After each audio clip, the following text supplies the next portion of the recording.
Hi, welcome back. Let's resume our discussion of Chapter 28, Value at Risk. No mini exercise associated with this video, but let's look into some of the methodologies to estimate VaR. We did a basic example of the mean variance method in the previous video. Let's look at that and maybe historical data with some actual portfolio returns. So I have a spreadsheet under in-class exercises. April 28th, value at risk, dated as of the date of this video. And here it is.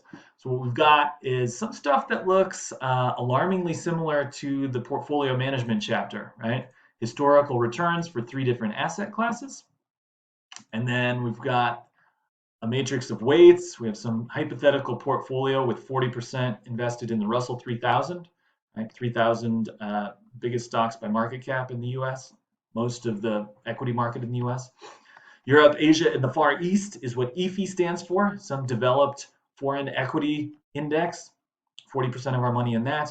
And then 20% of the portfolio is invested in the Barclays US Aggregate Bond Index, an index of corporate, government, municipal, all sorts of bonds in the US.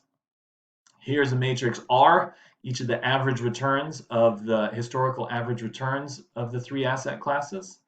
And then we've got a hypothetical portfolio value of $300 million. So we want to know what's the value at risk of this portfolio that has these weights, right? This is our portfolio.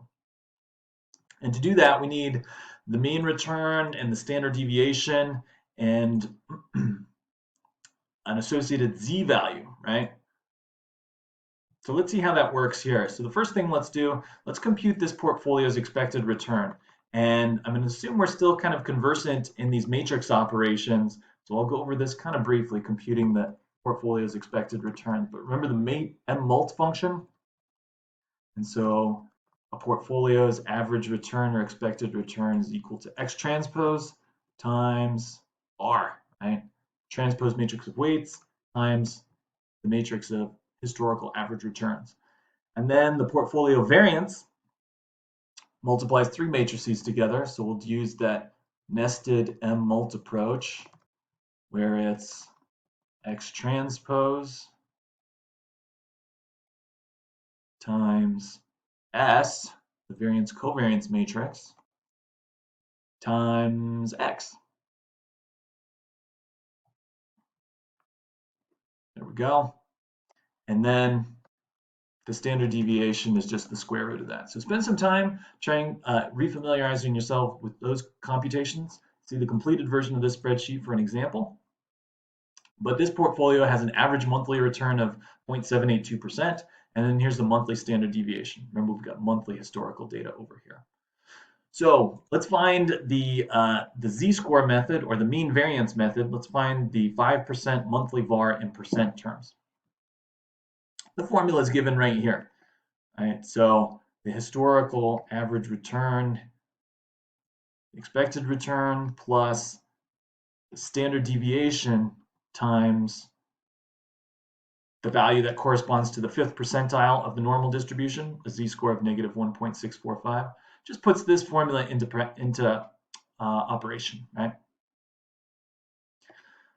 So the 5% monthly VaR for this portfolio, based on its mean and standard deviation, is negative 4.86%. So 5% of the time, the portfolio's return will be negative 4.86% or worse, right? The minimum loss interpretation. Or alternatively, 95% of the time, the portfolio's return will be better than negative 4.86% per month.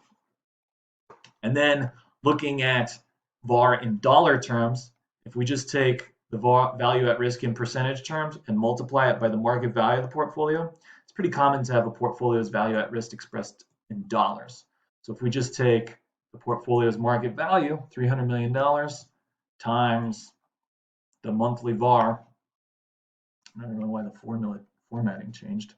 We've got a value at risk of $14.6 million, right? So 5% of the time, the minimum loss in a given month will be at least $14.6 million, right? Hopefully we're up on interpreting these value at risk measures. And then as we move to, if we can specify a different probability level, right? The z value that corresponds to the first percentile of the normal distribution is negative 2.33, right? So a 1% VaR should be more negative than the 5% VaR, right? 1% of the time, what's the minimum loss? That's going to be further to the left of in the tail of the normal distribution. And let's compute it.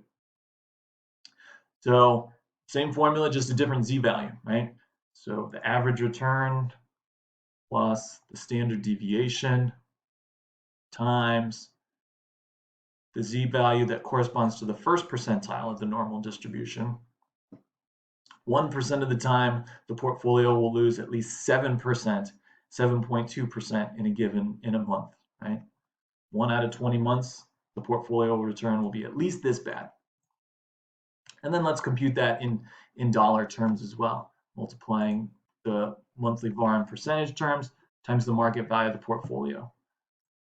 So the 1% monthly value at risk in dollars is $21.6 million. 1% of the time, the monthly loss of value will be at least $21.6 million. Okay. All right.